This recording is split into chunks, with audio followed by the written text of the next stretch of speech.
I haven't had the opportunity to get any. Like I said, it was a very long day, to say the least. Huh. There we go. But yeah, dude, so how are you today? Oh, doing well. Uh, it's been an interesting one as well, but you do what you got to do. Um, I've been buying too many comics, basically.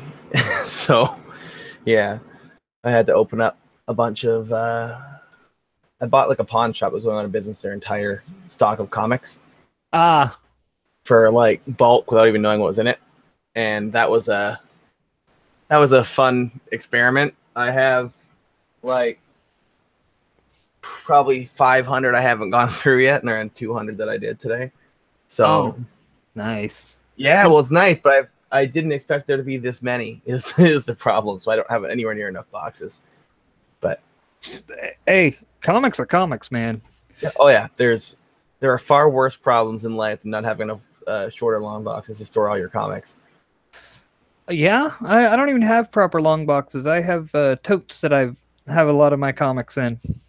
See, I bought short boxes because they fit under one of my like we have those little IKEA desks, and it fits right underneath there correctly. So I have around 5 of those that are full now, but I have too many boxes still that are not even opened. So that's terrifying. But you do what you got to do. Wow, that's sad. The stream just started for Avid. But yeah, dude.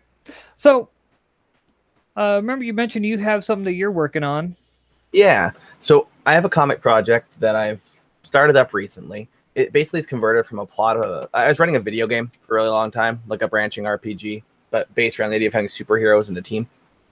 And I had this whole story fleshed out, this whole universe, dozens of characters. I had a pretty good handle on it. Worked on it for like probably 4 or 5 years, but I just couldn't get the coding to work right and make the game like play as a game. So I was like, this seems to be the golden age of independent comics where you can kind of get stuff funded and you can get stuff out there pretty easily compared to any time in history, really. Since the 90s. Copper Age was pretty good for that too.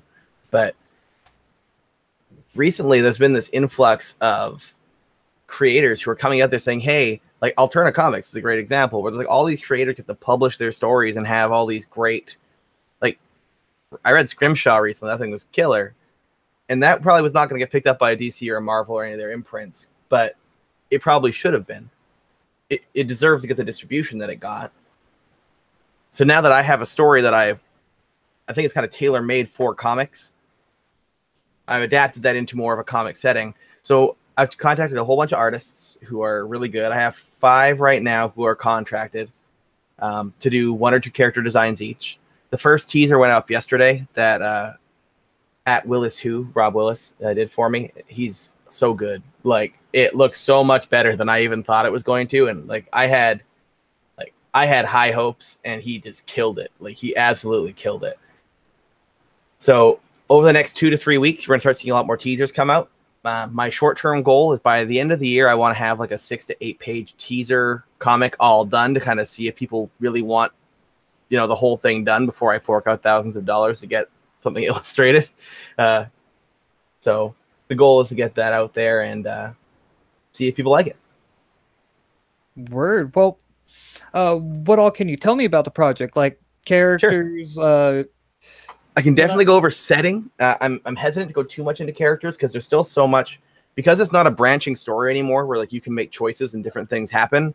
Solidifying who the characters are isn't all the way done yet, because before it was kind of like depending on your actions, things would change, right? Mm-hmm. But now it's a little different. So I got to try to figure out, firm down some character details, but I can go over a couple of them because there's a couple of people who didn't have much of an arc. For example, the number one good guy, number one bad guy, that kind of thing. But basically, this is set in a world, say around technology level around 2002, 2005. Like, cell phones kind of exist, but it's not the social media culture we live in now. Oh, so Around, back when people were still, people and not. yeah, not just random internet trolls, just everything must die. No matter what, everybody said something in their past that could ruin their entire life forever. Yeah, that's Yes. before that, unless you did something really, really bad. But basically, this is around year 2000 or so.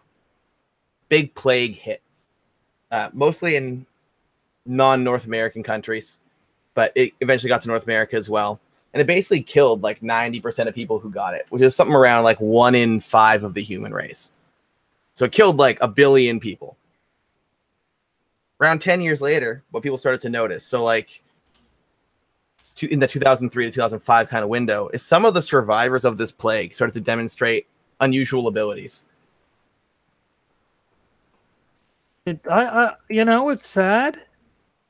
I was talking with some buddies of mine about, because I picked up Leadworks, I think it's a Steam video game thing, and we were thinking something like, I was working on a plot that's actually very similar. It's honestly not that much of a stretch. Like, where I take it, I think it's a little more unique, but the idea of basically some sort of plague that alters the genome in a way that is unexpected does some interesting things to some people's biology, and they start being able to do things that people should not be able to do. So the first teaser character we released on Twitter, the first little glimpse of it, is a character called Motion, who is one of the villains of the first arc. Oh, is that what it's calling me? Go away. Thank you. Motion, as you may guess, is a power based around motion.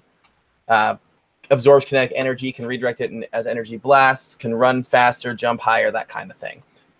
The character we're going to launch the teaser of, either live on this show or directly afterwards, is the leader of that group of villains. Ooh, I'm all for doing a live reveal. That'd be awesome. The only hard part is I'm not exactly sure how to do it, but give me 1 second here and I'll figure it out. Because I don't have the physical art in front of me or anything. Rob's still mailing it to me, but give me 1 second and I will find a way to make this work. Outstanding. So there we go. Give me 1 second here. So I have the art all sent to me in Twitter message format, so I'm pretty sure I can make this work. Give me 1 second. All right. So basically, there's a group of villains. They were called the Unseen Order, but in this rework of the story, they may end up called something else. But I think the Unseen Order is pretty good. They're led by a person called Faye. And this right here, okay, let's see. This will be kind of janky because it's just pointing at a monitor, but it will work, I hope. So, it's too bright, but that's Faye. There you go. The full tease will come out later when I can post this on Twitter publicly. So I'll say in the next 5 minutes or so. But Rob did an absolutely amazing job of capturing exactly what I was looking for. Like, I don't know how that dude doesn't have like a full-on like Marvel DC job, other than the fact that he, tweets with the Comicsgate hashtag sometimes, which I feel like should not be an excluding factor to getting a good job. Definitely. No, that's like amazing artwork, and kind of glad it's getting broke on my channel. Thing is, when people try their best to kind of promote indie comic people, you got to try to support those people too, right? I saw earlier, though, you're not going to be hosting the show anymore for much longer on this channel, right? It's going to get moved to a different channel?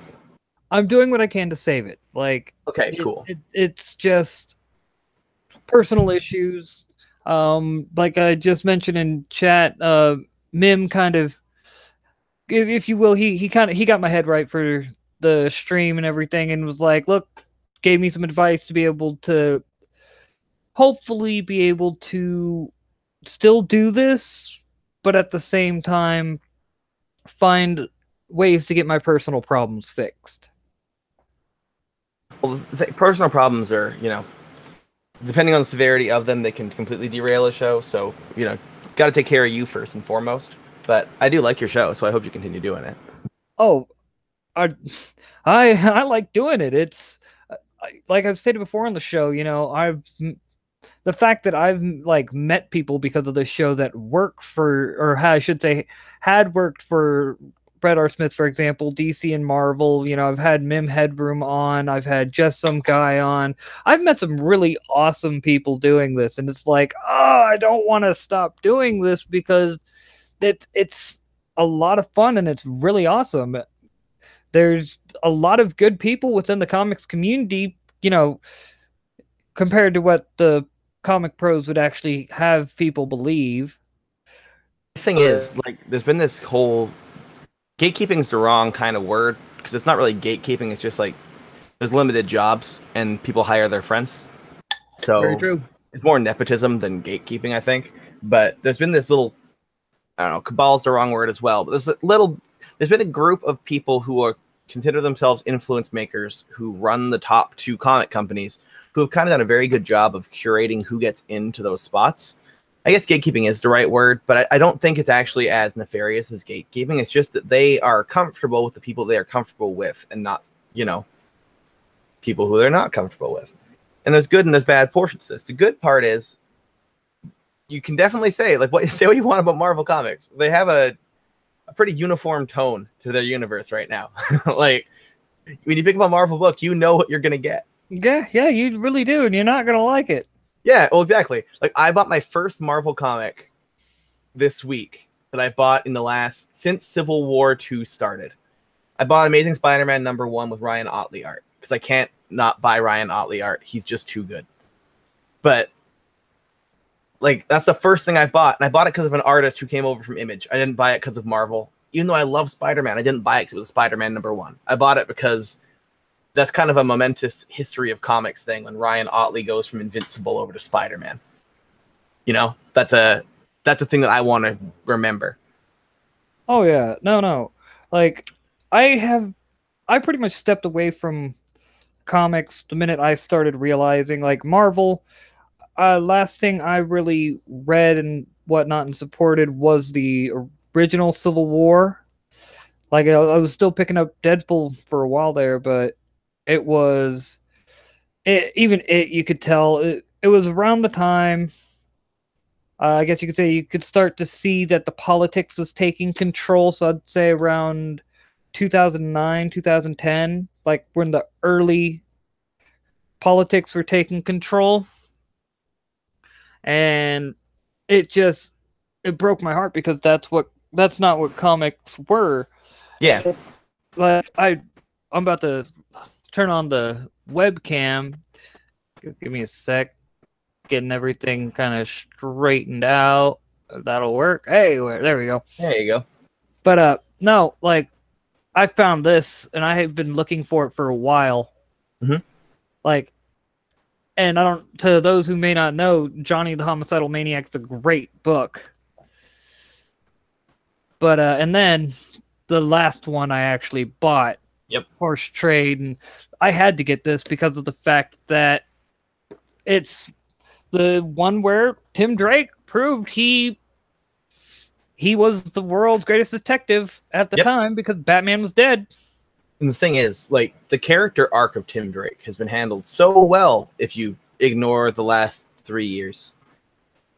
Or maybe 2.5. But like Tim Drake's arc from like the mid 2000s to like 2012 is one of the best arcs in superhero comics ever. Like, he became his own person. He took over in a time when there was no one else to do it. He stepped away from the mantle that he was given and created his own persona.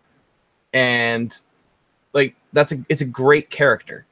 It's like what they did with Batgirl before they made Cassandra Cain into a brainwashed fool again. Because like that first Cassandra Cain run where she was like couldn't speak, but because she spoke combat as her first language, that is one of my favorite runs of all time. I don't care. I know it's kind of dumb. I know No Man's Land doesn't make any sense if you like look at it from any kind of like logical perspective, but that run is still one of my favorite characterization runs of all time.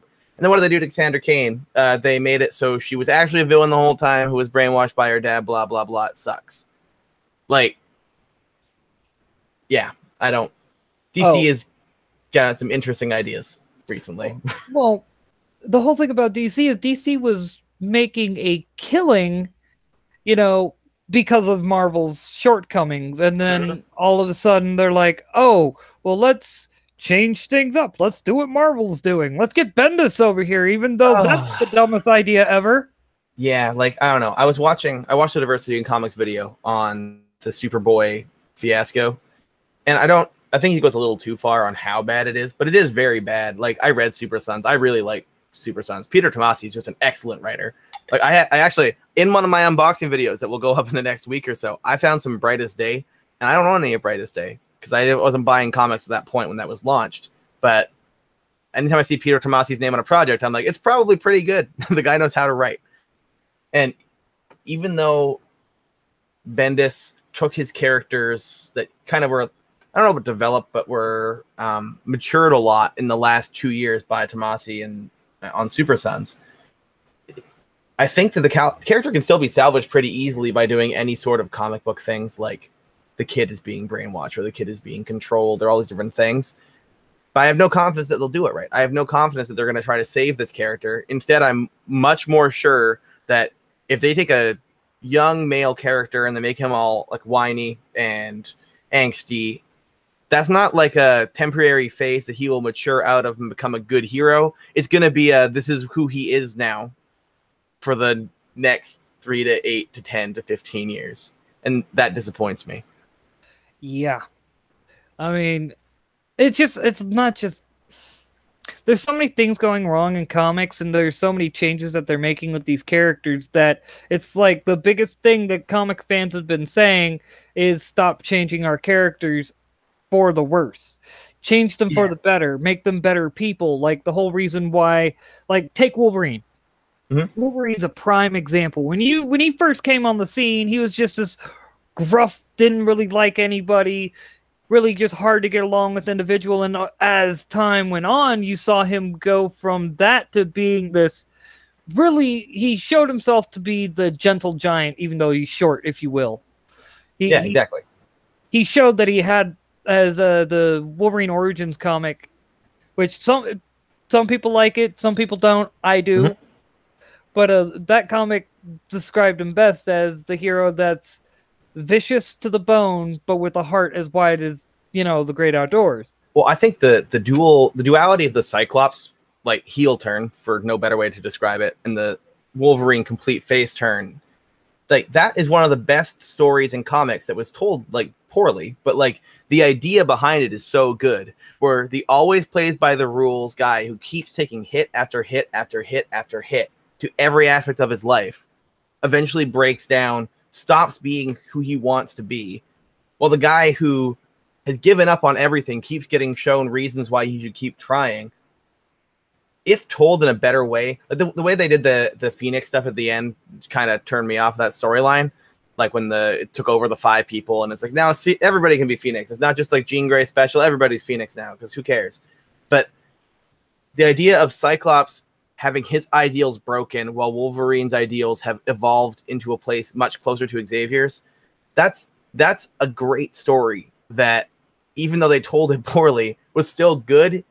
And I just wish they would have told it the best. Like, if that would have been optimized, that story would have been as big as comics were 20 years ago. Well, that's the thing. 15, 20 years ago, comics were... yes, everyone likes to talk about how it was all dark and everyone was extreme and this, that, and the other, but at the same time, the stories were still good. You can still go to a comic shop and find things that were interesting to watch. And Hello? we hear you. I'm sorry I'm late, man. I just got the message. I was hearing that umbrella talk about all this madness that's going on. Let me turn the fan off. How you folks doing? Doing all right. About yourself? I'm doing okay. I mean, reasonably. I was doing Jack Irons fan art. Nice. Probably doing better than me. Oh, well, it's all a matter of practice. I went really, really hard into anatomy. So I pretty much got the skeleton and how to tie all the fibers until they look like, they start like string, but you keep laying on until it looks like muscle. And I really go hard on the bases, but I don't on the base, but I don't have a lot of experience with backgrounds and 2-point, 3-point perspective and all this kind of thing. I've gotten the at least proportion down. That was a good step in the right direction. Yeah, you got to do that, But more than anything, it's practice because, for me, I kind of had a rough as a kid, so it would be an escape, right? And I've been escaping so long, I got good at it. I just used to go out and drink coffee all night and draw. Never got good at it doing it that way though. Well, you must have been a little older. I mean, when I say young, I mean like real young. I was Oh yeah. always since I was real little. Well, the thing that really helped me out on it, I just gotta. There it is. A friend of mine picked me up this, and that really helped out a lot. I had one of Yeah, cut out there for a second. that I could do the book by memory. Oh yeah, like there's a lot of good stuff in here, and I'm definitely. Hey, that's good to know that I have those in here. Yeah, Maybe I can share I don't know how to share stuff on here. Do you have a webcam? Kind of. I could use the phone's cam. Well, if you're on your phone, if you're using your phone for Hangouts, I mean, then definitely that you should be able to. God, this feels so weird. I just don't know how to make sure it's the right cam. Not a problem. No, sorry. I shaved earlier and I don't have my beard, so I'm just like actually seeing my image without my beard is kind of weird. Got used to having it.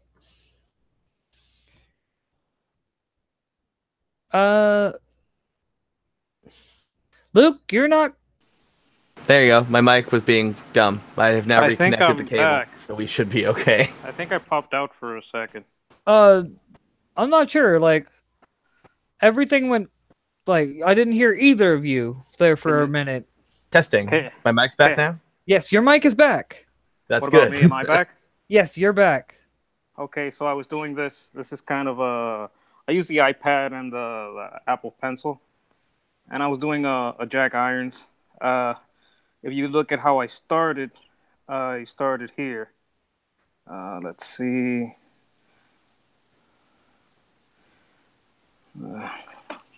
We go into this and into this and I'm just trying to. No, you're fine. Okay. So if I start checking out the boxes, you can see that first one. I just start with the skeleton, right? Uh-huh. Then I go for a little bit of putting a little meat on the bones. Right. Then I stretch out the body to get a better position, move the legs a little different. And I do a little bit of work on the skull to make sure the head looks right, because if you don't do the skull, the proportions on the face look all kind of weird. Mm-hmm. I kind of cheated a little bit and downloaded a line art of a very basic handgun. Right. And on that, I started doing a little bit of the clothing and all that kind of thing. And now I'm getting into more of the line work. I'm starting to do a little bit of the line art. And I kind of want to do him like jumping from behind something, off a car, or from behind the bar. You know, one thing I've noticed in this nice little touch of touch of detail, the fact you actually having him wear chaps, which would, riding chaps, which. Yeah. Well, I because the first comic is available for free. Basically, you just go to his Twitter and you click on it. I used it as reference a little bit. Yeah, I noticed that he has kind of skinny legs. He has chaps on. I didn't get a lot of detail on the chaps. I know he has kind of something on the side, on the outside of them, but it doesn't really matter much for this. And I still want to get more shots at the torso. I'm trying to find more like what you would call a character design, where you see him like, forward view, side view, back view, that kind of thing. See if I can get the art to look a little better. I have more. Let me look into the gallery. Let me see. Here I was doing. This is an alien I was doing. That one looks kind of funky because I usually use the sketchbook. Let me see. And here, where's my sketchbook? Here we go. Here I Oh. was doing a Red Rooster. That is awesome, dude. I wanted to do it like Iron Man. Like he got some money and got some good tech instruction and stuff. At first, I think I did him a little too skinny. That's the advice I got. They say, "Oh, he's a little too skinny." So I said, well, you know what? I'm just gonna put metal armor on him. Let me see if I can find more stuff here in the gallery. And this is gonna be my Rainbow Brute. I was gonna have him fight the bear, but I can't get the arm to look right. This is a previous iteration, and I'm trying to get the arm to look right. I have to kind of like, I don't know. Let me see if I can get in here a little. You got to get the angle right. Let me see. No, this is let me get pencil. And I always start with kind of like a little bit of the. Oh wait, this is too thin. Go a little thicker. There. And I always go a little. Well, you can't see it too well over the phone, but I always go for, the skeleton first, and then on that build, a musculature and all that kind of stuff. But it's just fan art. I mean, when I'm thinking about, the Comicsgate thing, the cause and all that thing, I commissioned Jake Skywalker with Mike Miller. I put 200 down. I still got 100 to go, but it's not done yet. So that's gonna be like the last payment on it. It's gonna be based on. This is my Cyber Frog. Doing a little bit of a Cyber Frog. This one I don't like because it looks a little static. You know what I mean? Mm. It's not very dynamic. But I was gonna pose him like he was gonna be in a newspaper, and that's like just him posing. And he's not. He's just standing there because he's not. Yeah, it's not intended to be a combat shot or anything. It's meant to be a pose. No, it's meant to be exactly like that, and a headline next to it in a small column. Cyberfrog returns. Don't get too excited, because in the story, it's the bees. If you get too excited, they find you. So he's like in a regular pose. Just don't be too be still. Take a picture, and that's it. It's part of the storyline or whatever. Well, that's the excuse I gave myself to not make it too dynamic. But that is still excellent artwork. And the one thing I want to say real quick, we got Dollar Bin in the chat, and it's like, which reminds me. This is another Cyberfrog, but the legs were wrong. He doesn't have that kind of leg. That's more of an animalistic leg. See how it has the two different, how it arcs? His legs aren't like that. This part right here would be on the ground, so it's not really his Cyberfrog. It would be my version. I was doing a Darth Revan, but I wanted to do him with all the weapons from the game. You guys ever play Knights of the Old Republic? I have both of them on my Steam account. So you know that he used everything. He wasn't like, oh, it's just the lights. No, he'll use everything because he's basically you, and you can use anything you want. Mm-hmm. But this is how it wound up looking. Let me see. No, this isn't. I wound up like getting rid of all that stuff and just. Let me see here. But it's more. I like to do like concept art and character design. Here he is with the helmet closed. I'm trying to do a little bit of a kick-ass Raven. Nice. Let me get rid of this. There we go. Tried to do some details on the... Let me get rid of all these guns, too. I didn't leave them on. I got rid of them. I just kept the... I wanted to picture him flying through space because, okay, no one flies through space without a suit. Mm-hmm. But with a suit, you can. So if you're a Jedi and you got a suit with like the rocket boots like I got here, you can jump off of a ship and damage another ship easily. So I wanted to go do a little bit of that. Kind of, What are you guys getting into? I jumped into this subject and I don't know what you guys are touching on. About his project and different things going on. This is gonna be my Yellow Flash fan art. I was gonna do a new yellow flash, like like a logo, have him there, do something. This is the picture I'm commissioning with Mike Miller. You guys know Mike Miller? He's doing the Lone Star. Mm-hmm. Well, we did a draw over of this one together on his channel. If you ever go to his channel and find the video that says draw over, you'll find me talking to him and us talking about this.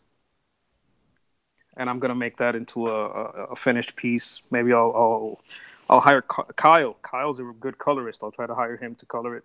And such a nice guy. Yeah. Seems like a cool dude. I kind of want him to get the Stephen Hawking's thing so he could just type in and we can hear him. You know what I mean? That it's. You're going robot on me. I'm not hearing you too good.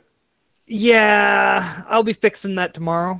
I have a rough idea what the problem is. If you want, I'm just as a suggestion, you're probably throttling your upload. And if you're uploading image, you're uploading a lot more than just voice. If you go for an avatar, you probably won't throttle your upload. Just a suggestion. If it gets too much, you can always switch to avatar, and then you're only uploading voice.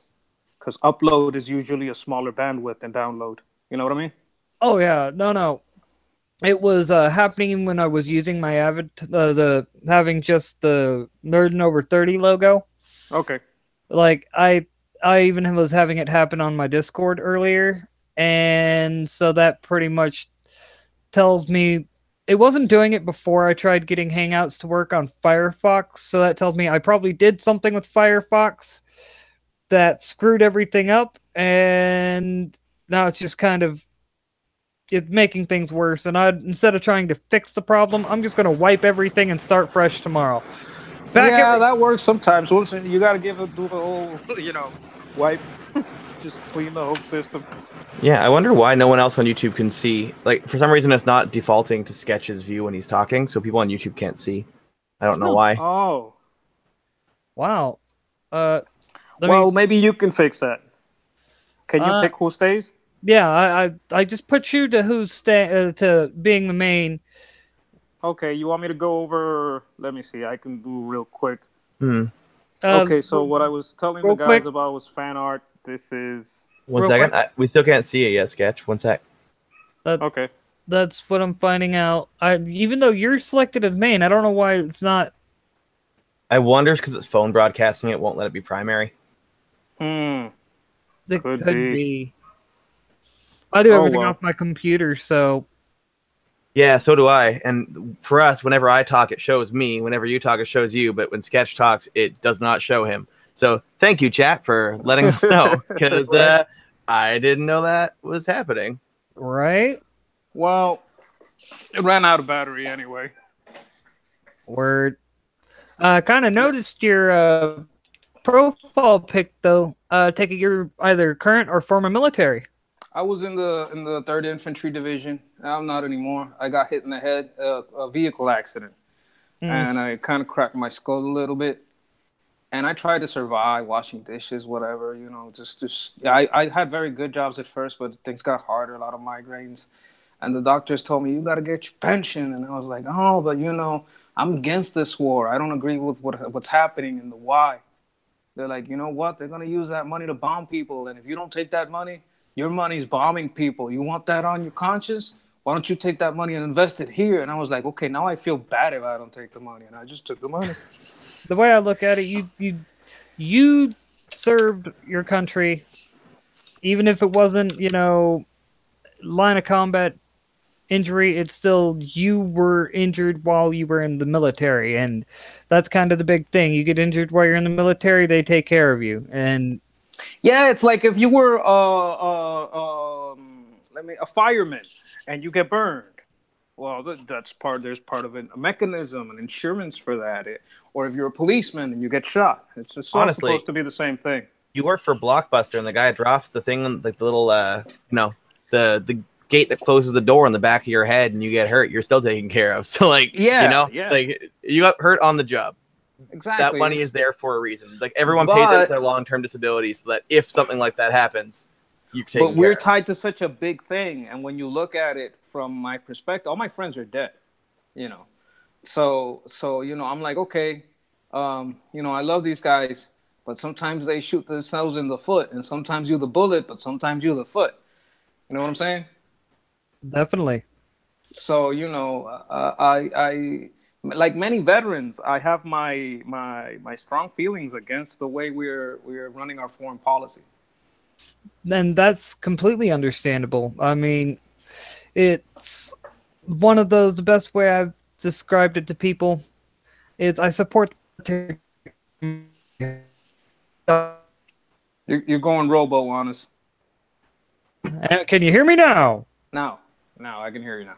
All right, but no, as I explained to people, I support the military. I grew up in a military home, and So you know what's up. yeah, and even though I'm permanently disqualified because I would have joined, I tried to join. I tried getting the waiver. Oh, thank the Lord you didn't. That's all I can say. People ask me, should I join? And I'm like, no, don't do that. You can do stuff here. Well, That war is going to keep on going. If you want to do something good, drive the economy here, so we don't need that. oh yeah, but no, my whole point is because of that. Like I said, I'm still really loyal to the military. The government, I think, is run by pretty much a bunch of assholes that Yeah. really shouldn't be there. But the military, No. they didn't do Oh, anything. if you applied the RICO Act to Congress and Senate, most of them will go to jail. Well, until There's they a pass a lot. law saying that it does not apply to them, and then you're all Oh, good. yeah. You know what's up. See, I'm Canadian, but I studied American politics. I live in the States now. I immigrated last Well, year. yeah, without us, you don't have a military, do you? You got to study it. I will say Canada's military per person is around the same size as No, America's. for equipment. You can't do anything with people with no equipment. Where do your tanks and your airplanes come from? Oh, I know. Okay. But what I would say is, like, I immigrated to the United States last year. Okay. So I live here now. I'm in Washington State. Okay. But yeah, as you can see, you might be able to guess where I'm from. Maybe it's written literally on my shirt. But yeah, I immigrated to Washington. I haven't State been up there much. I went to Florida. I went to Aberdeen Proving Grounds in Maryland, but I didn't travel a whole lot. I hear Washington is doing good things. Colorado also doing good things. To save on medicine, because medicine gets so expensive, and you want as many alternatives as you want. I'm gonna leave it there. Oh yeah, definitely. But I guess at this point, though, to kind of move the conversation along. What were we talking? Where's Dollar Bin? Dollar Bin here? Which one's Dollar Bin? Dollar Bin is the bear. That's why I was making the comment about him earlier about how he wouldn't be too happy about Rainbow Brute attacking a bear. That's his kinfolk. No, but he's a Dollar Bin is a hard bear. He's not one of these softy SJW Care Bear. He's more like a grizzly or a Kodiak. You know what I'm saying? He's Bat Bear. Bat Bear. Okay. Good. Dollar, get in here. I will resend you the link if I have to. Instead of he would probably help Rainbow Brute. Right. I'm guessing. I'm trying something here. I hope I don't lose you. I'm trying to do this on my computer, okay? Hey, that's fine. It says join, but I'm already in the call, so I don't know what's going to happen here. It's going to be a little experimental. Am I in? You're still in. I'm still in. Okay. You're double in, actually. I'm double in. That means I might be able to share my screen. Okay. Camera not detected. How do I share my screen? I'm new to this. Let me see. Settings. Speaker one. Voice. My background is a lot in streaming. So, like, I used to do video game streaming. I used to run video game tournaments back in the day. So that sounds fun. Well, it's like way too much work for nowhere near enough money. But, other than that, it was really good. I don't know. You got experience? Yeah, so like I've done a lot of streaming and stuff. Anybody involved in the comics industry needs streaming help or like technical questions, by all means, DMs are open. Let me know. Yeah, we could talk about that. I mean, like maybe off air, but we could have like a phone call or like do the hangout, video call, and you teach me a little bit about this. I would definitely appreciate and promote all your stuff or whatever. Well, I got Cowboy Steel got his stuff working. So I get his stuff working. I think I can probably get most people's stuff working. I got an old computer. I was gonna get a new one, but I dropped like $500 on comics and Star Wars Gate this month, so I gotta hold back a little. Yeah, I know that feeling. I was saying before you got here, I was on eBay because now that I live in America, eBay's a thing you can do, whereas in Canada, it's like anything you buy, add on 75% in shipping and customs fees. So I didn't never do it. Now that I'm here, I was like, I'm going to buy some like just blind boxes of comics because my collection all got left in Canada. I didn't have very many to begin with, but most of what I had I left in Canada because I'm living in a tiny 1-bedroom right now. Okay. So what's rent like over there? It's bad. Well, it's bad. How much you pay? I'm paying right now just about $900 for a 1-bedroom, 460 square feet. I pay around that much, and I live in a gated community in a 2-story home. Yeah, see, this is the thing with Washington, because I live north of Seattle here, where all people from Seattle proper are moving out to the suburbs and telecommuting because they all work for Microsoft or Amazon anyway, so they're allowed to telecommute. So, yeah, it's awesome. The goal is to move somewhere cheaper at some point, but I mean, family's all here, her family's all here, so. Well, I'm in Puerto Rico, so you know, a little different. Paradise. It's hot too, though. You're gonna need that air conditioner. But yeah, it's oddly warm here. I live in a nice community. It's it's a little. It's still within the everywhere is like an hour away or two because maybe 3. It's only 100 miles by 35. That's the whole island. Mm-hmm. So you can pretty much get anywhere. You could like go outside, close your eyes, spin around, throw a rock, and hit them all. Yeah. So you don't really have to travel far to get anything. You're not more than half an hour from like a movie theater, a mall, or anything you might want. So that part is good. And I get like 1,000 left over every month for miscellaneous, whatever I want. So I went hard with the Comics Gate because I don't like people getting marginalized, especially for shit they didn't say. This James Gunn, he's getting in trouble for shit he did say. Yeah. For stuff he did say. And he did say it, it's a proven fact. Yeah. A lot of these people in the Comics Gate, or just called the Outsiders Club, you know what I'm talking about, the indies. A lot of people out in the indies, they get accused of stuff they never said, and it's never been proven. There's not a tweet, there's nothing. And I didn't like that. Oh yeah, no, that's one of the biggest problems. It's funny because, like, to kind of skip to what James said. Hello? You are a robot again. Oh, you're still a robot. Come on, stop making me robot. You are now not a robot. I am now not a robot. All right. But to kind of skip over the James Gunn bit, because a lot of people are uncomfortable about what he said, but how the situation is useful is, it's funny.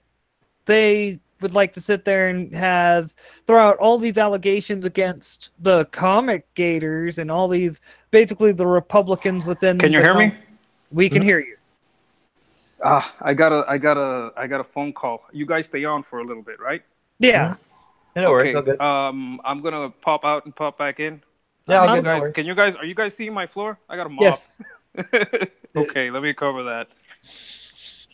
But no, the saying, the whole bit about the Comic Gate, community, and mainly the Republicans within the comics industry that were slandered and everything, and then James Gunn happened, and now we're holding that side, the SJW pros, to the same standards that they've been holding everyone else to, but using what they actually said, as grounds to hold them to it.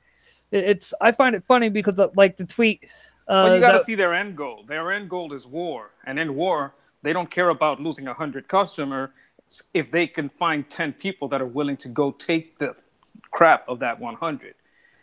This is a war, so they want soldiers. They don't care about losing 100 people with money to pay. They want 10 people willing to take that money away. Oh yeah, but here's the thing: that 10 people are probably a bunch of anti-gunners who've never fired a weapon in their life. Well, I didn't say it was a smart strategy. I don't, And But they're this gonna is try. you have to understand, and these are what they call okay. The what is Marxism? Marxism is state feudalism. You know, we had monarchic feudalism. That did not work out. Ever since that didn't work out, they use sock puppet accounts like that guy called Karl Marx to sell state feudalism because monarchic feudalism failed. And what does feudalism say? Feudalism say you have no right to property or speech. You belong to us. Serfdom, not freedom. In freedom, you own your property and no one can take it from you. You own your speech and no one can take it from you. Oh yeah. So that's pretty much the juxtaposition. Serfdom versus freedom. Now you gotta be dumb to go with serfdom. But they use a lot of flowery purple language to sell you state feudalism and disguise it as something that's not feudalism. It's exactly what it is. They use race, they use gender, they use anything they can to get you to go all in on it's okay to take from people. Yep. That being said, though, as we all, you know, I'm a extremely libertarian person. I am probably the most. So you know what I'm talking about right now. Yeah, I'm as close to a minarchist as Trump.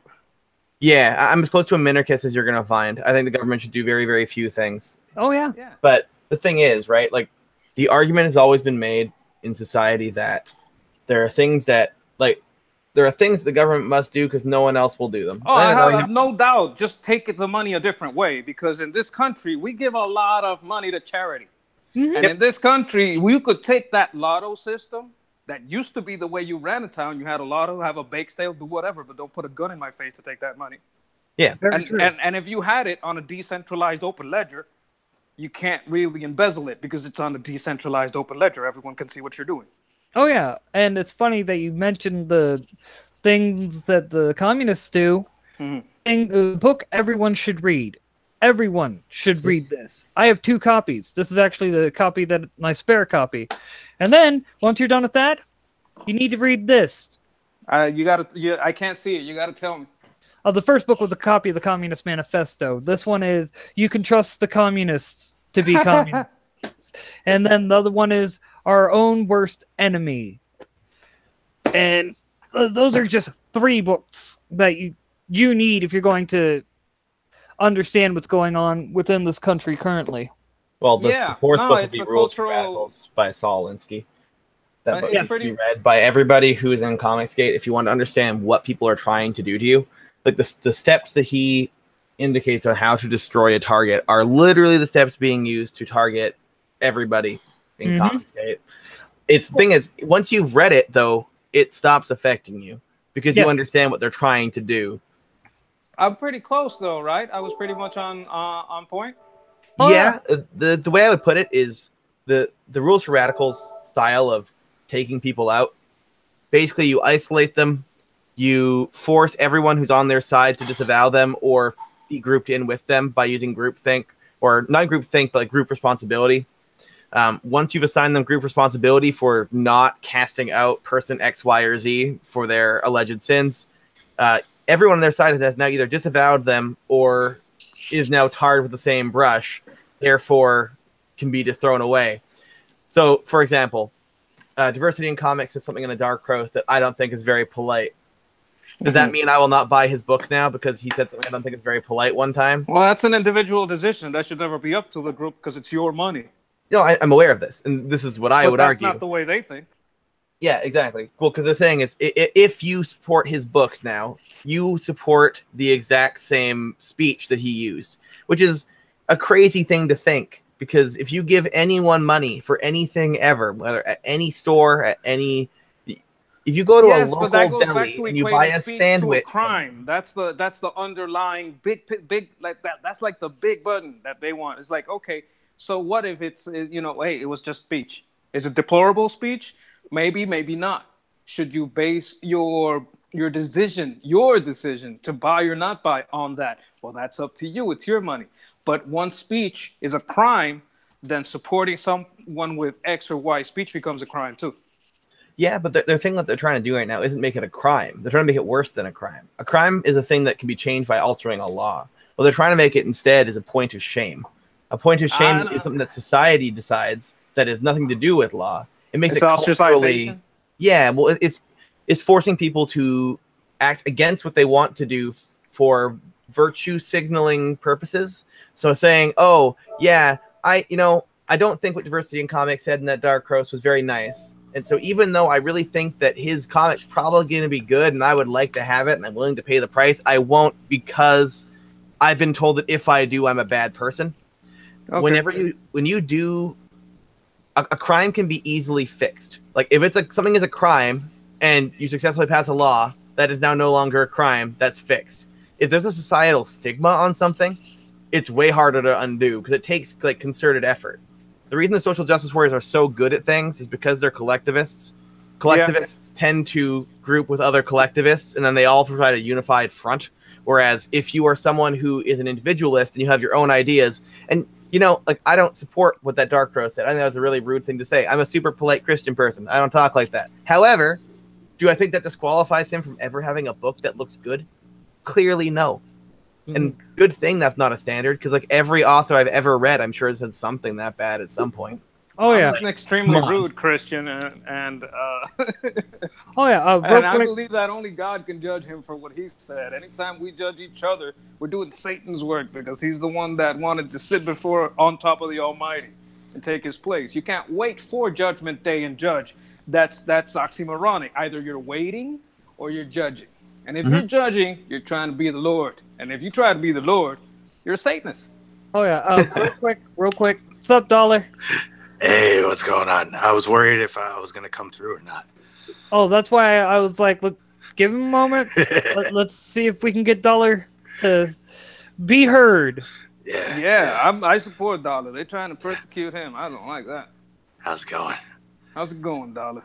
It's going pretty good. It's I just got done with it was weird. I was trying to upload my Superman review, and that just like completely stalled out overnight. So that was sort of wrapping up the 200 subscriber special last week on Monday of this week. That works. Hey, at least you're able to get it up. Yeah. That's always good, right? It's weird. YouTube has not been very cooperative the last couple days, and I don't really know why. Yeah. I think my screensaver kicked in, and then it's just like, all right, we're just going to pause everything. Oh. Yeah. I got super lucky, and out of a blind box video that I posted yesterday, I actually found a copy of the original Secret Wars number 10. Yeah. Old school Jerry Curl Secret Wars? Yeah, the Marvel Superheroes Secret Wars. Like that's where the Venom suit comes from. Yes, exactly. Yeah. Jesus. I know. That's a find. It's not in very good condition, but I don't care. I still love that I have one now. So. No, it's one of those point of pride. It's not a point of sale because you're keeping it. It's a point of pride. Yeah, totally. I'm just psyched that I found one. I'm not sure if I still do, because my comics kind of some of them got lost, some of them just moving around over the years. But my first comic is Jawbreakers in a long time. I gave them all to my brother when I left for the army, and he sold them all. Oh, that's kind of just wow. We don't talk anymore. Good. Yeah, I can see that. To answer Becca's Studios question, why is this so important to SJWs? Okay, SJWs cannot stand individualism because of the fact that they lack the ability to be able to understand that individuality is a strength. See, what they believe is, they understand that individuality is a strength, but it's a strength that they cannot compare to. They cannot bring themselves... No, they are victims of the social Darwinists that sold them that Marxist theory. This is social Darwinist at the top that sells cultural Marxism to the bottom, but they don't want to be any part of that cultural Marxism. They don't want to live... They don't want to have nothing but Obama phones. They want their iPhone. How many houses does Bernie Sanders own? Like 3 or 4? Yeah. Oh, my favorite stat about that, though, is that Bernie Sanders literally he's been a senator for the last, 35 years or something. He's had no other jobs. We have on record exactly how much money he's made being a senator because, public servants have public salaries. And I somehow, through some sort of unbelievable magic, he has around 8 to 12 times more money than he should have based on his salary. Weird. Well, you know, if you get him to vote a certain way, you might pay him $100,000 for a speaking engagement. Weird. It's only worth about $1,000. Yeah. So, man, I gotta love socialists and their total disregard for being paid to do services, except for whenever it's them doing it, in which case, of course, they'll get paid to do services. Well, they're not socialists. They're social Darwinists. They sell socialism like Satanists sell Solipsism, but they don't believe in it. Oh yeah, well, it's funny because I've been getting caught up on my news lately, like last couple days, and I've been watching a lot of Tim Pool stuff because I follow him and Anomaly. Those are two news commenters and political commentators that I trust. All right, because I know they put the people before their ego, and that's something that that's a big thing when you're trying to deliver the news. But the thing that got me about what he was pointing out is when you have the left going, well, we lost the last election, and then go, it's because we wasn't far enough left. We need to go farther. And it's like all the people who voted for Bernie Sanders were like, they only agreed with him on a few points, and when he was out, they went to Trump. Like, a lot of centrists voted for Trump because of the fact that... Yeah, but then he didn't drain the swamp. Well, what do you expect when the swamp is doing everything they can to make sure that he gets impeached? What I will say, like, honestly, the thing about... No, you know, I mean, what can I say? The way I would put it is Ron Paul. That's my guy. What I will say is that the current political climate is full of terrible choices, and that no one who voted for anybody in the last election really wanted their candidate. Nope. 1 in 5, if you're being super, super, super generous, actually really wanted who they voted for. Everybody else voted just to not have the other person. And that's a terrible system. I say that as someone who can't vote because I'm Canadian. So yeah, no, I get you. Actually, one of my favorite news reporters, and the only one I trust, is a Canadian. His name's James Corbett from the Corbett Report.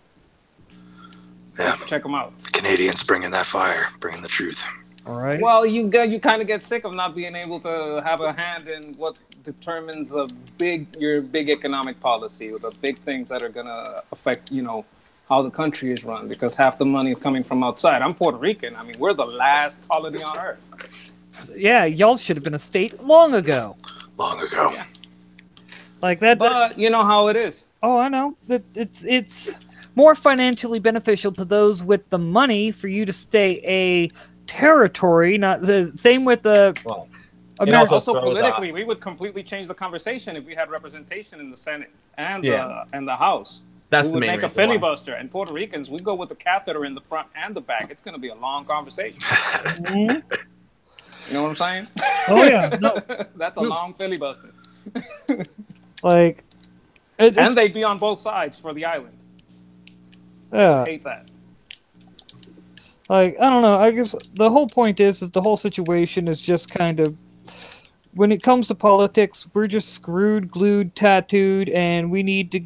As bad as it sounds, like, Trump may not have successfully drained the swamp, but at least Trump was a step in the right direction because he showed people that you don't need to vote in a lifelong politician. You can get that dude who's never been a politician to become president, and that gives a lot of people hope. You know what I mean? Yeah. Like, I'm super cynical. I don't think that, like, honestly, I will say that what Trump's actually done compared to what he's said, I'm way more in favor of what he's done than what he said he will do. What he's done is actually not that bad, but what he said he's going to do has not been everything that I want. That's a super libertarian person. But I don't know. When it was Hillary and Trump, I was like, I don't care who wins. It's Alien versus Predator. No matter who wins, we lose. And Avid said a very good, valid point. He was like, Trump kept us from getting 2 extreme left Supreme Court justices. That is the main reason he voted for him. That's fair. That is fair because, let's be honest, with everything going on, the last thing we need is people who are going to put ideology before the Constitution. And the Constitution is supposed to be there to protect us from ideology. That was the whole point. It's like, you know, the left likes to screech about how, oh, well, the Electoral College. Well, yeah, the Electoral College, because most half of the population is in, like, of this country, mind you, is in about like 12 counties, and they're all major cities.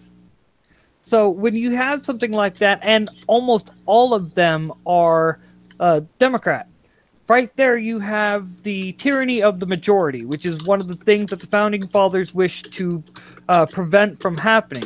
So that's why you have a electoral college to go, okay, yes, those areas that are highly populated with half the country, those urban centers may be where the popular vote goes, but that is not how the rest of the country who do not live in urban, if you will, echo chambers wanted to vote. The thing is, people forget that, like, a state isn't a province. A state is like a full-on country. The 10th Amendment has been completely destroyed, so it doesn't actually exist the way it's supposed to. But, like, in theory, right, Germany's not a country. Germany's a nation state. It's a state just like Texas or Wyoming or, you know, Washington. States are supposed to be individual countries that have a federal government as limited things. The reason why the Electoral College exists is because it's supposed to be each state was independent. So they don't want to have total ownership by other states' population. It's like, in theory, the whole point is that every state should be free to do what they want, be laboratories of democracy, right? So, like, I'm full on in favor. If you want to go right now and say, hey, I think California should be able to implement full on social health care, they should be able to legalize all drugs and do universal basic income. As long as I'm not forced to do it where I live, and I can leave where I live if they want to do it, that's fine with me.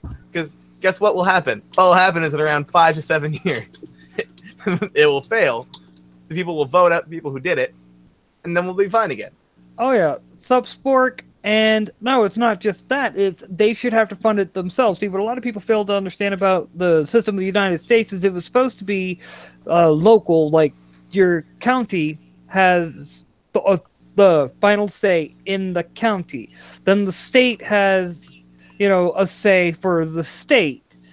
And then the federal government has the last say, or not so much the last say, but has the least amount of power. The federal government was not supposed to be this big encompassing thing. It's supposed to be like, here's, you know, a list of guidelines, basically. Yep. You know, it has a list of enumerated powers.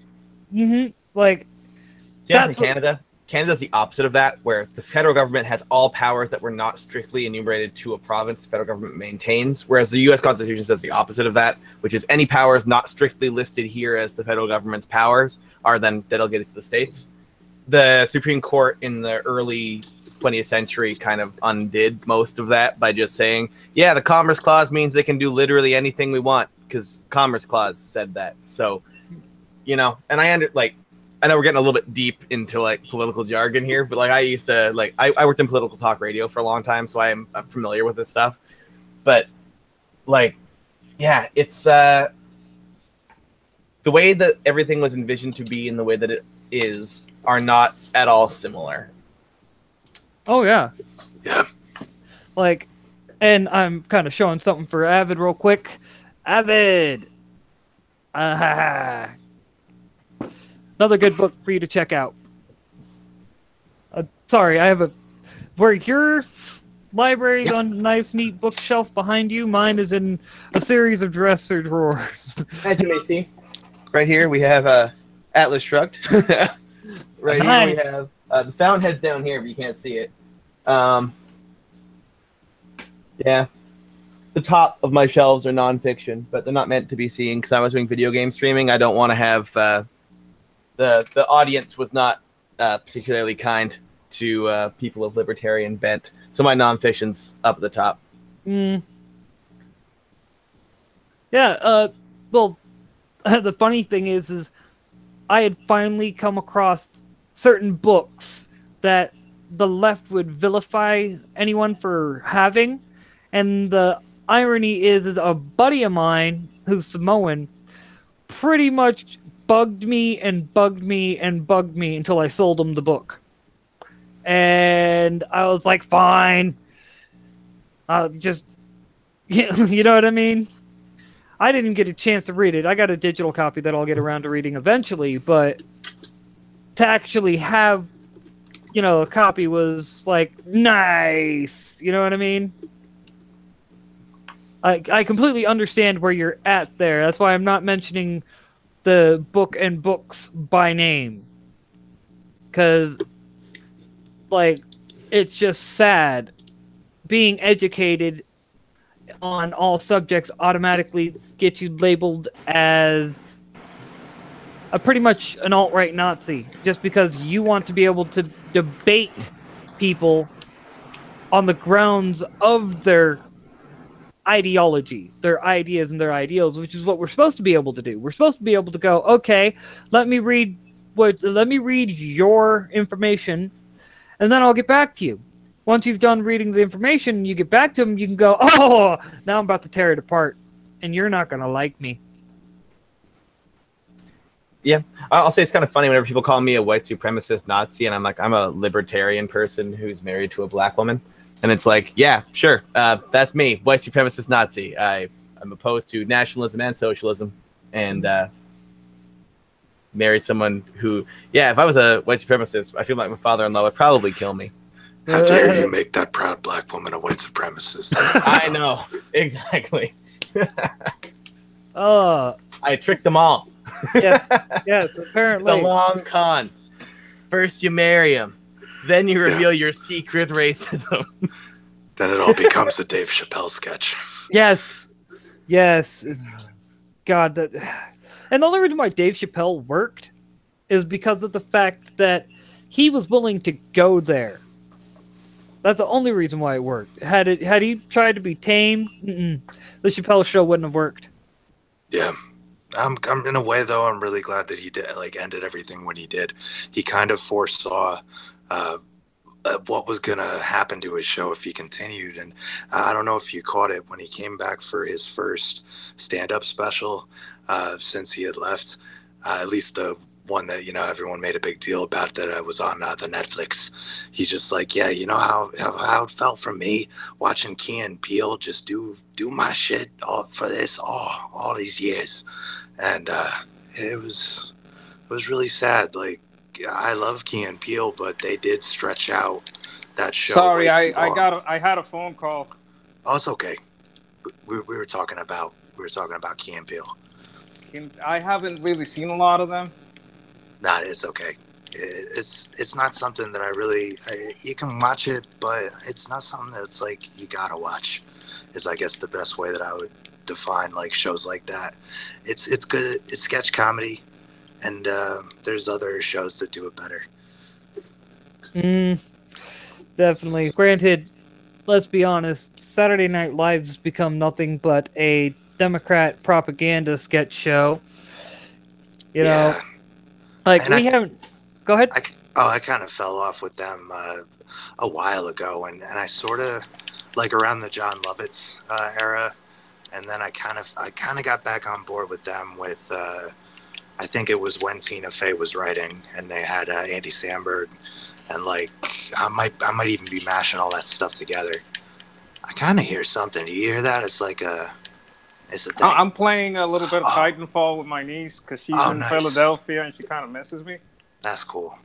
That game looked pretty cool. I never got to play it myself. Dude, the first one, that's the only one I played, and oh god, let's just say.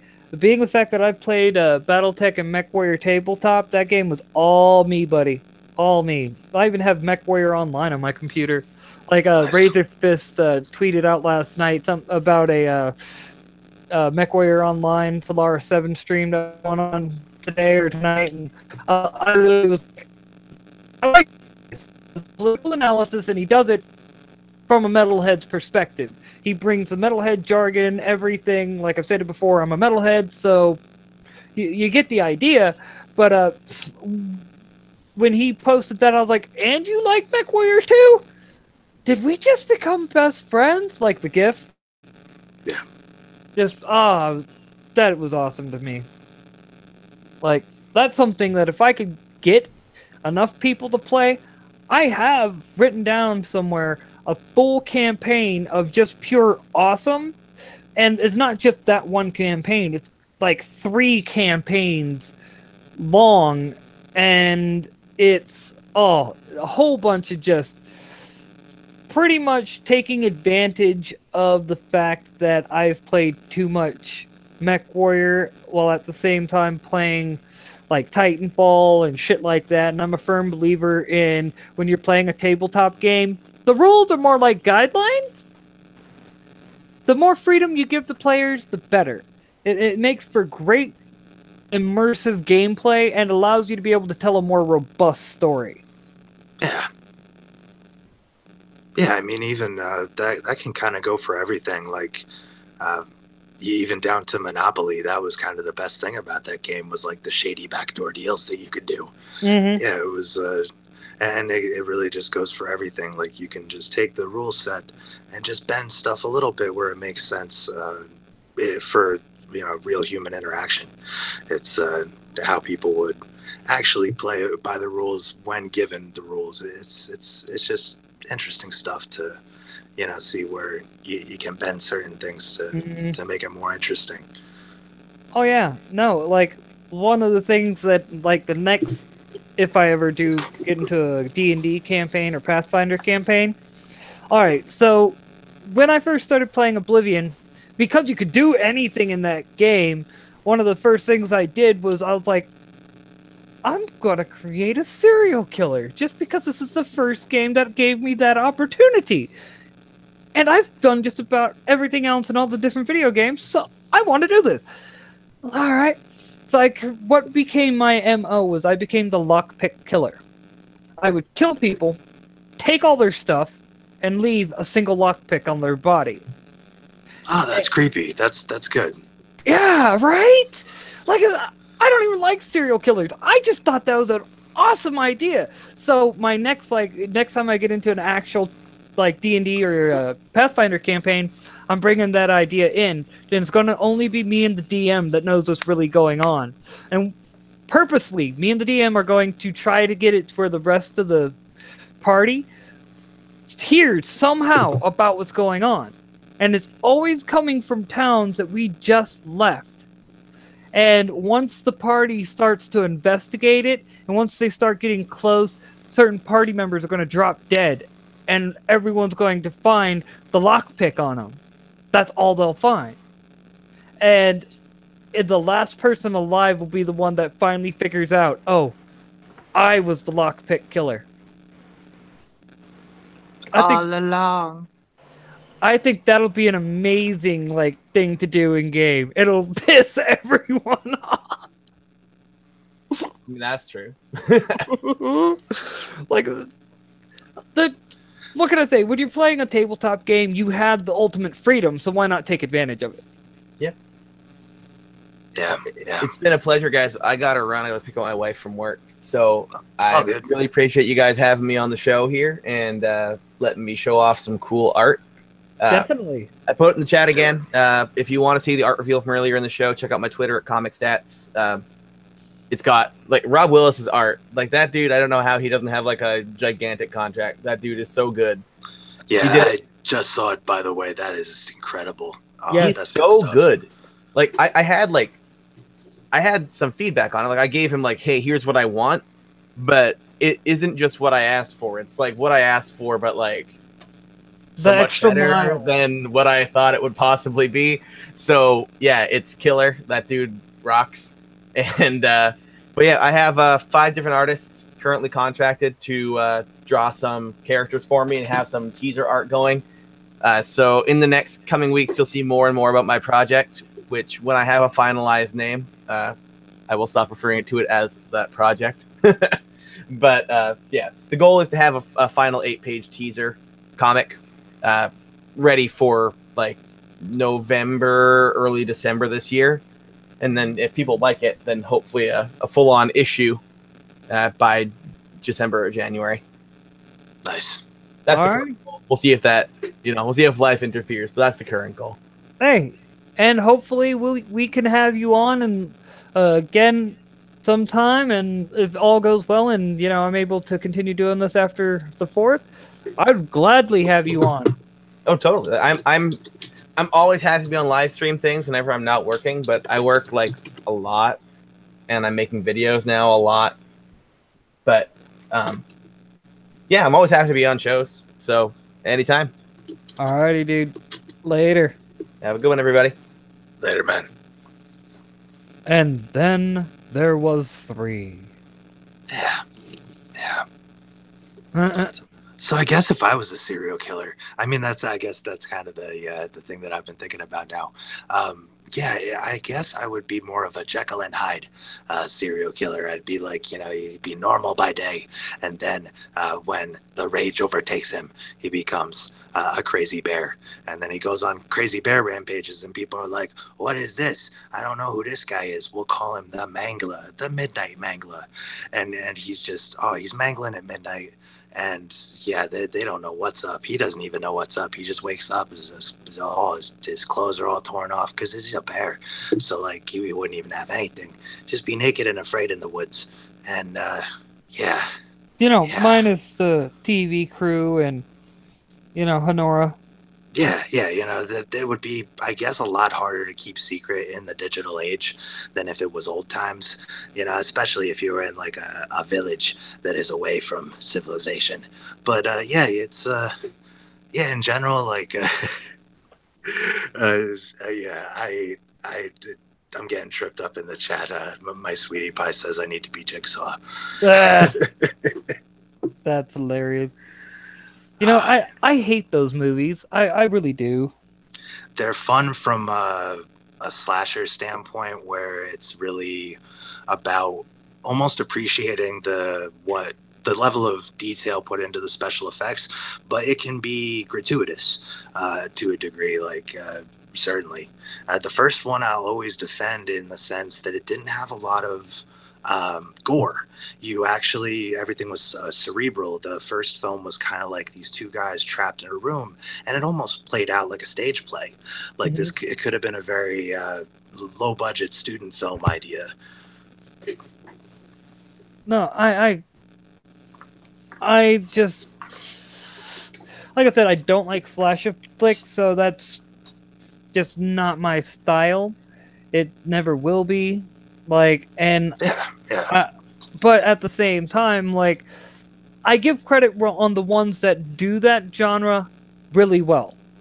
Like, Hills Have Eyes, both of them were actually pretty good. I'm not gonna lie, I was surprised. I enjoy those, yeah.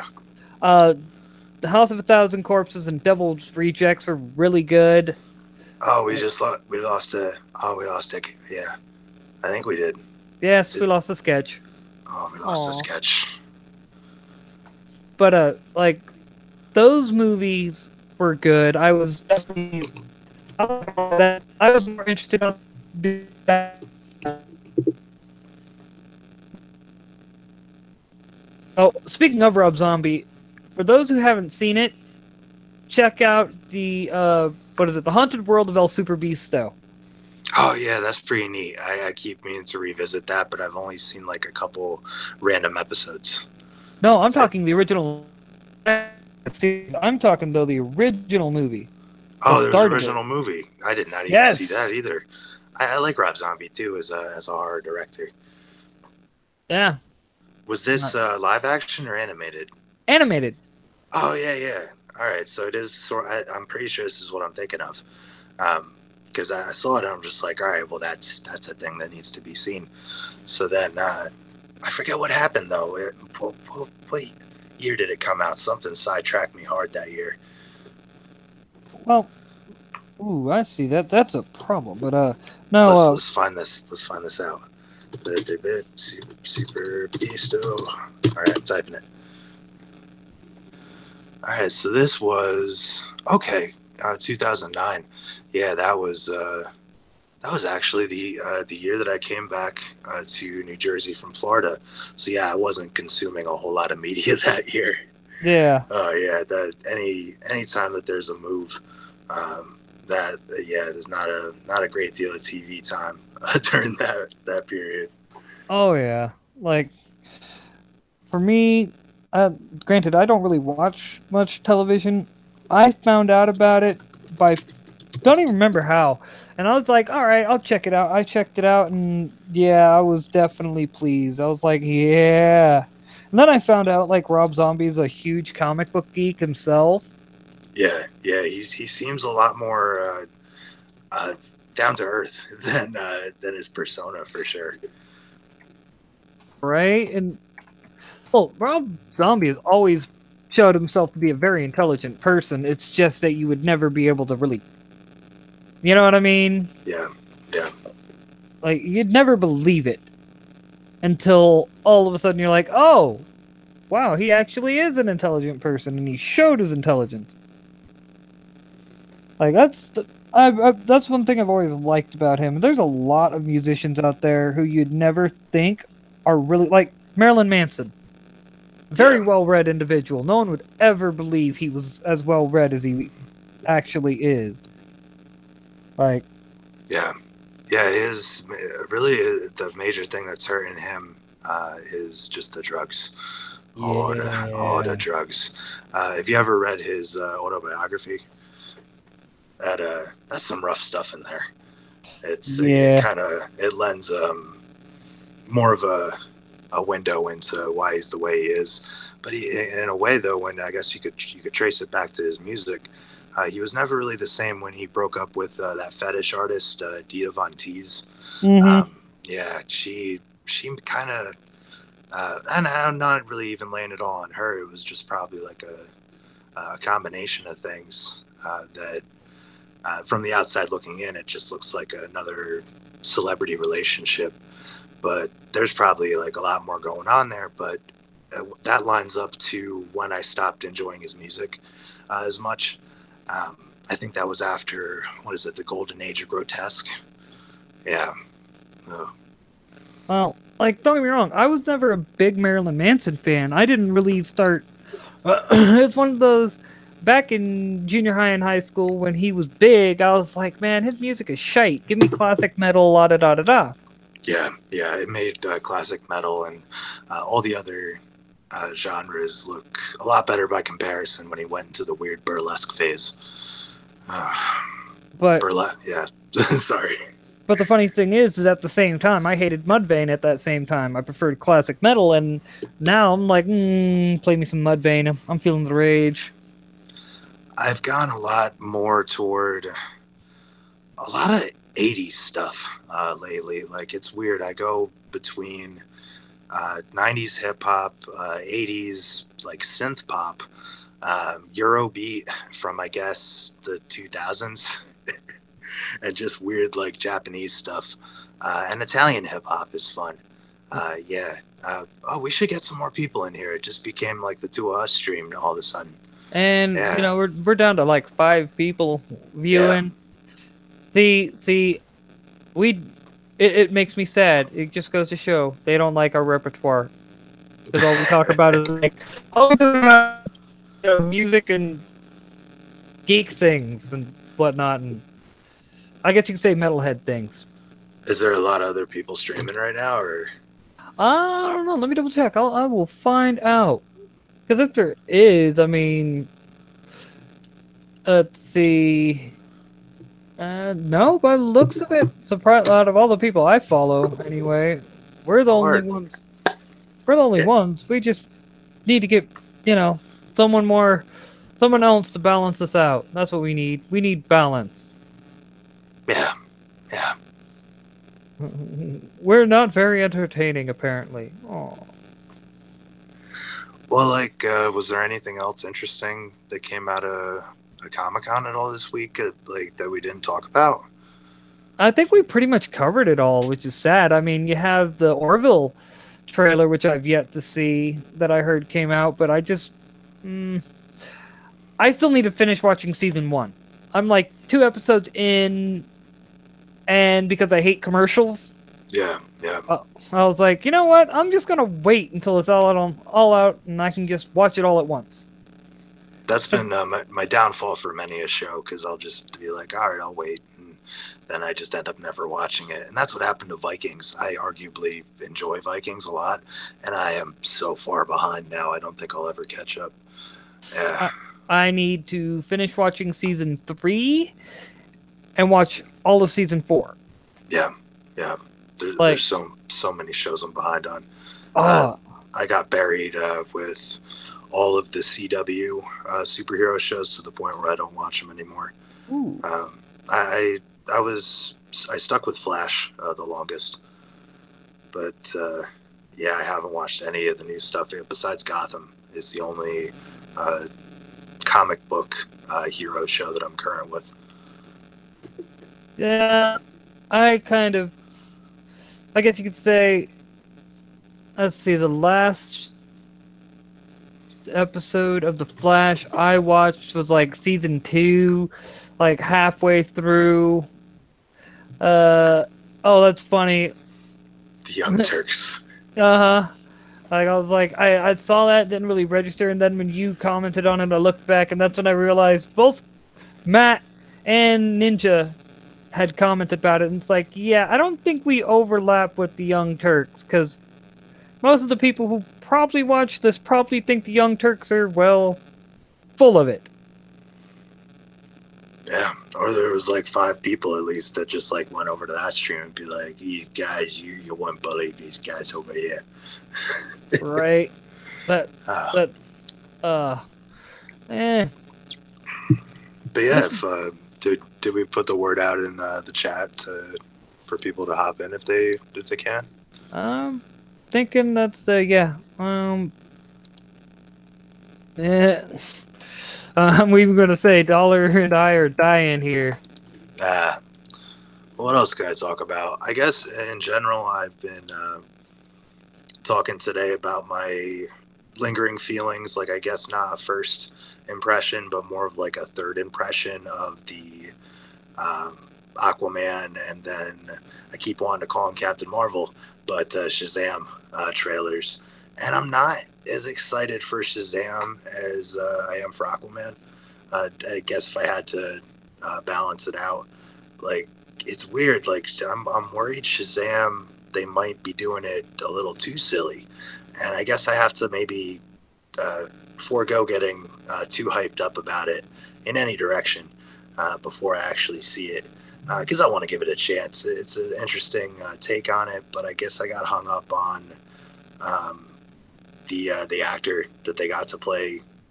He's just Shazam now, and it feels weird because that's the Wizard. That's not.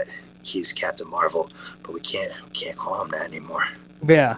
Yeah. Because it's supposed to be, he can't say Shazam because that's his word to transform between Captain Marvel and Billy Batson, and it's like, Yeah, be like, "What's your name, Shazam?" And then he just turns back. And I mean, there were times in the comic though that I thought he did say Shazam during an attack. Yeah, well, he'd use it like yeah. Like Superman. He's used that against Superman on several occasions because what's Superman's 2 weaknesses? Kryptonite and magic. Yeah. He does not like the magic at all.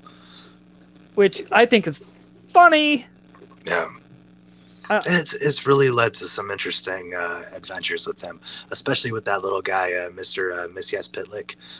He's a trickster. Plitzik? It's like Misias-Pitlick, I think, is how you say it. Mixiel-Plitzik, I do believe. Mixiel-Plitzik. Mixiel-Plitzik? Yeah, I'm not sure. I'm not even going to try to... Yeah, that's a Misias-Pitlick Mixiel-Plitzik. That's hard to say. It's like Rumpelstiltskin, but in space. It kind of makes me wonder how... I think the comedian's name is David Howie. When he played it on Lois and Clark, when he played him on Lois and Clark, The Adventures of Superman. Oh, yeah. Like, which, may I say, like, it's... Dean Cain did a great job, and, like, a lot of people in Hollywood roast him for being a Republican, and I'm like, he's still Superman, bitches! You'll never take that from him. It was a fun show. It was. And I've watched a lot of that. Yeah. Oh, we got another guy. Yes, we got a Matt. Yay!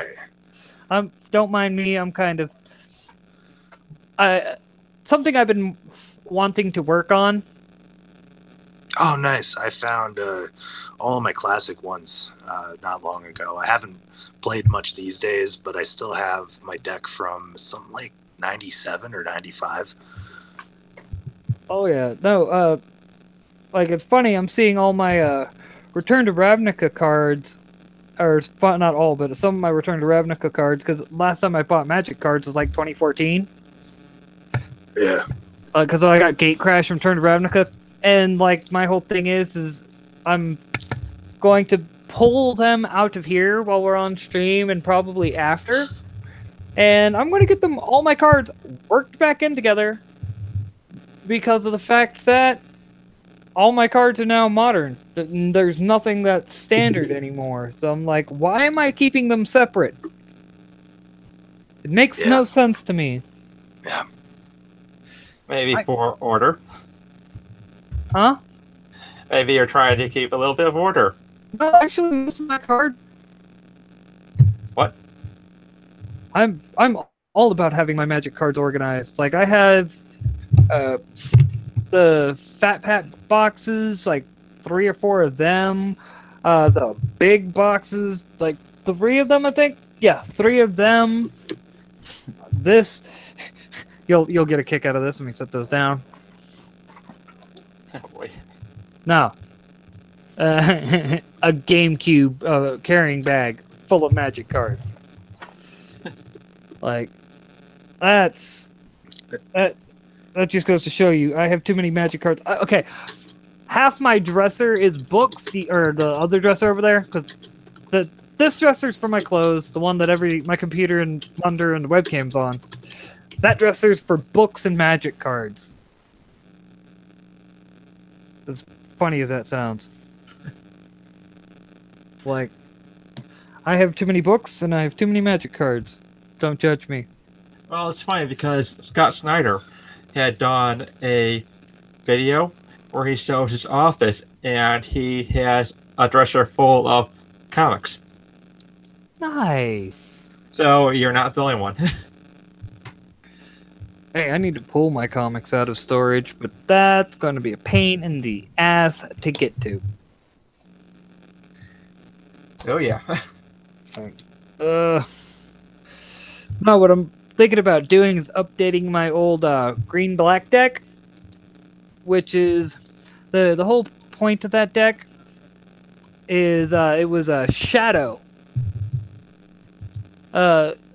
Basically a shadow imprint with hints of like life gain and everything.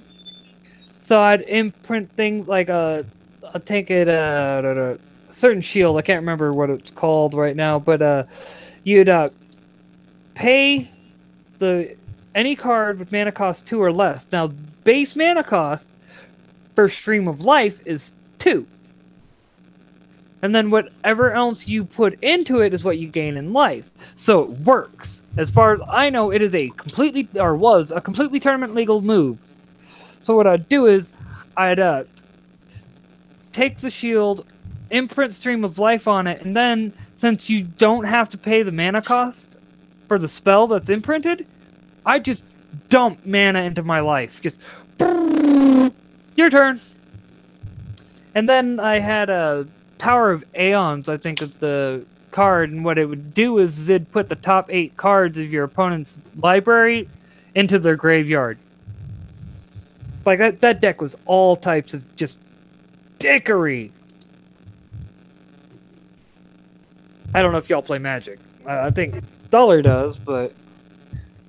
By the way... Yeah, a little I bit. actually spent all my money on Battletech. Hey, nothing wrong with Battletech. I love playing Battletech. I even have some of the Battletech CCG. I want more. Unfortunately, they're not going to make more because I guess that didn't sell.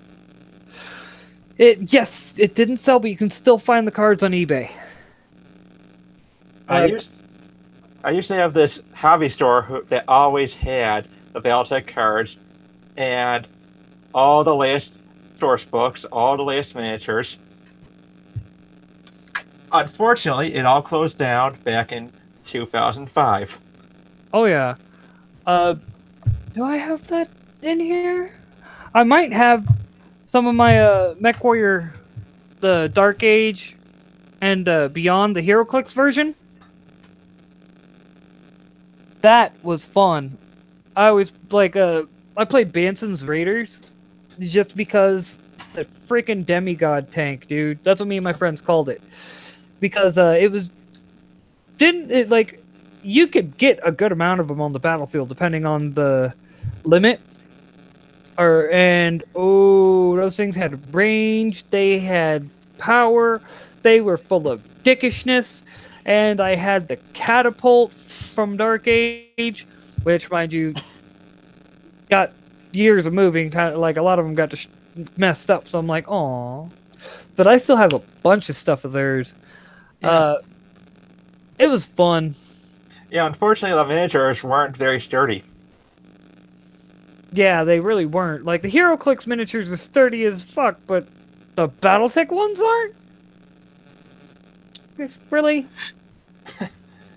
Well, you gotta put them together. Well, yeah.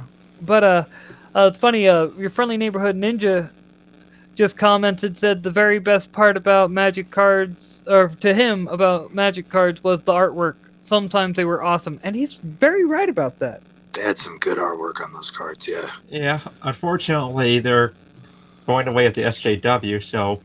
Oh, yeah, well, I haven't had a chance to watch it yet, but, Jeremy over at the Quartering Unsleeved Media, he was talking about how he'd been pointing out how their numbers have been down, like, continuously for the, like, 20% for the second or third year in a row.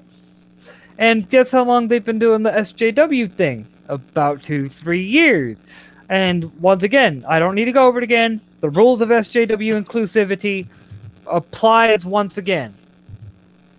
They come into a fandom, they do their bullshit, the fandom leaves, and then the company that was making all this money beforehand is now not making money because SJWs don't have the money to support them.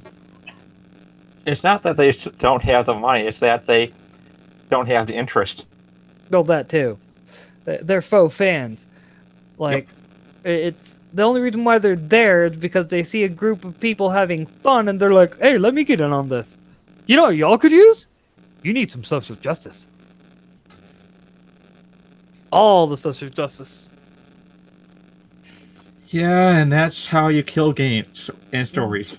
Mm-hmm. Hey, that's the way I look at it. That's why you're seeing the consumer revolt you are seeing within, like, Star Wars, comic books, Star Trek Discovery. You know, like, I don't remember who pointed it out in the Meeting of the Minds chat, but the fact that they have yet to release the numbers on their viewership for Discovery Season 1, but a lot of us agree that it's probably not that very high because none of the Star Trek fans that have been watching Star Trek for years support it. Yeah, I pointed that out. Yeah. So, but I found that really interesting. They're bragging about Discovery, and yet they don't bring out the numbers. Mm-hmm. When every other Star Trek, when they bragged about the numbers, they immediately showed you the numbers. Like, yeah, check it out. I mean, if I was making something that everyone was dogpiling on, I would instantly show the numbers. And I go, ha ha, you're wrong. Mm-hmm. Mm-hmm. But if everyone's saying that ain't doing good because it's run off all the Star Trek fans, and then they go, no, it's doing fine, it's doing fine. Well, show us the numbers. Oh, we can't. The dog ate them. How does a dog eat digital data? It's a computerized dog. Yeah, that's it. It's a computerized dog. A dog hacker. Yes, exactly. It's like, okay. Okay. Well, which means you're just avoiding it. No. Then show us the numbers. Like I said, the dog ate it.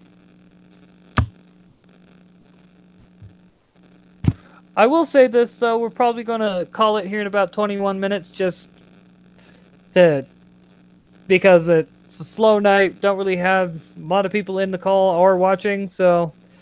Yeah, calling it an early night sounds like a good idea. That, and I am trying to get the time, get from the 6, we've gotten down to the 4. Now let's see if we can get down to 2-hour live streams. It's very reasonable. Good luck. But then Hey. again, it doesn't seem like the usual suspects are in there. Yeah, I know, that's weird, but, it's fact of life. People have lives, man. Yep. I mean, it's one of those things. You can't expect people, to be on at all times. Like, also, because you came in, because you said you were free this evening. What was that? You went robot. I said I was surprised you came in so late, because you were because earlier you said you were free. That's why I put the link in the chat. Yeah, I kind of got up and went to get a drink, got into a conversation, and then came back. That happens. Yep. Not too big of a deal.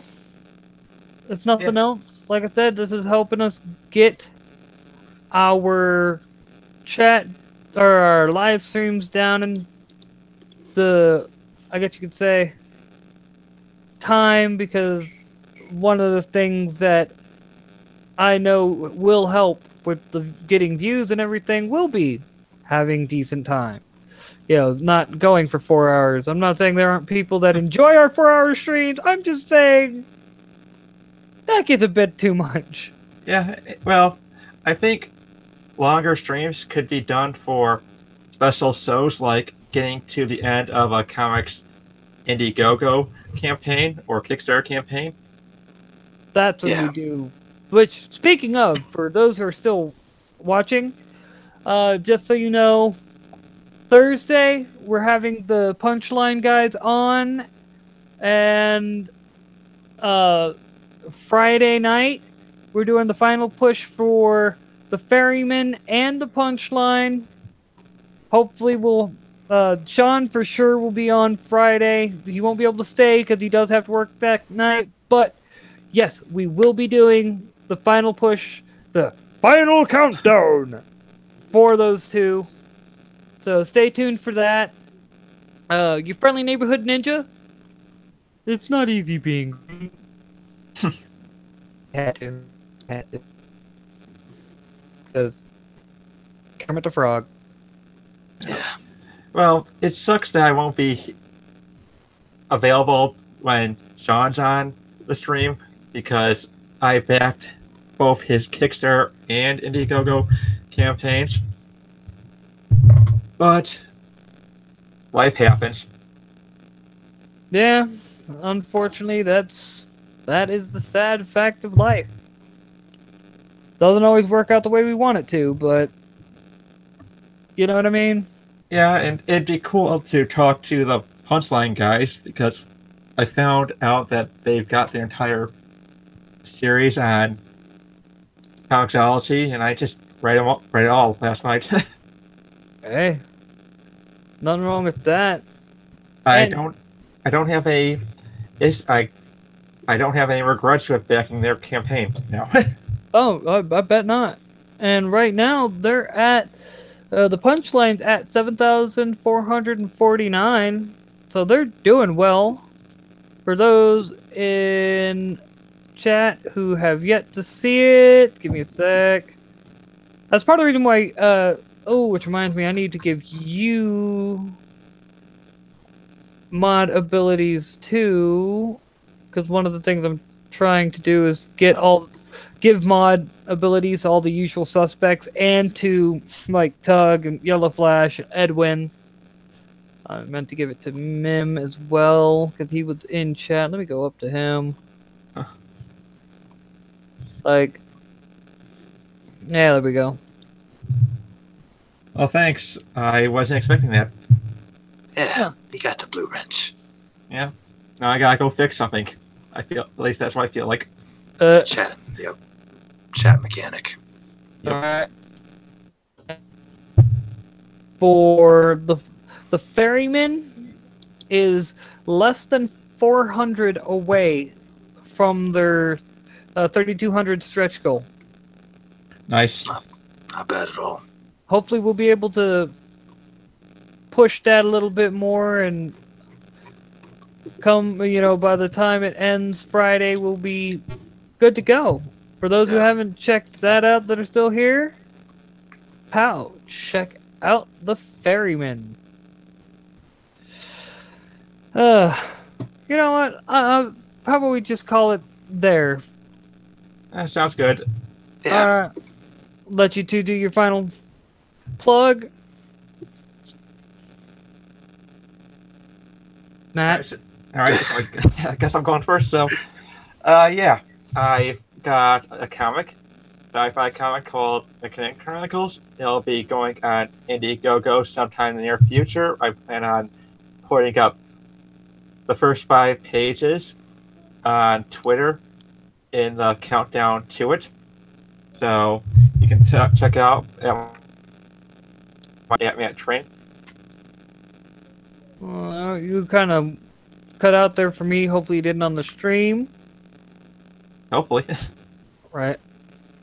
Go ahead, Dollar. Hi. Yeah, I'm doing all this week. This is the week leading up to my sweetie pie's birthday. So I'm just gonna do. It's kind of like Halloween in July, is what we decided on. So it's just gonna be a bunch of horror comics that we picked up. Just me trying to get my girlfriend into collecting.